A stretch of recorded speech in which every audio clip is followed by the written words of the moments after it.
In this video, I'm going to share how to use properly and safely double blade cabbage knife. My name is Gala. Let's get started. First, I cut my cabbage in half.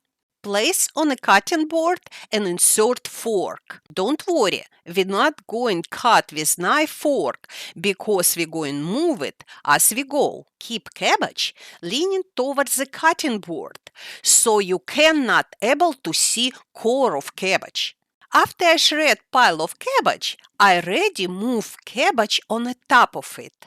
I need keep leaning my cabbage this direction.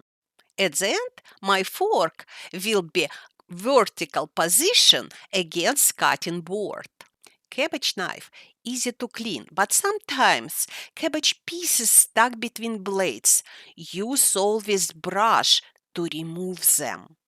This is the best way to clean double blade cabbage knife. Please let me know in comments below if this video was useful for you. Thank you so much for watching, and please remember to subscribe so you don't miss my new videos.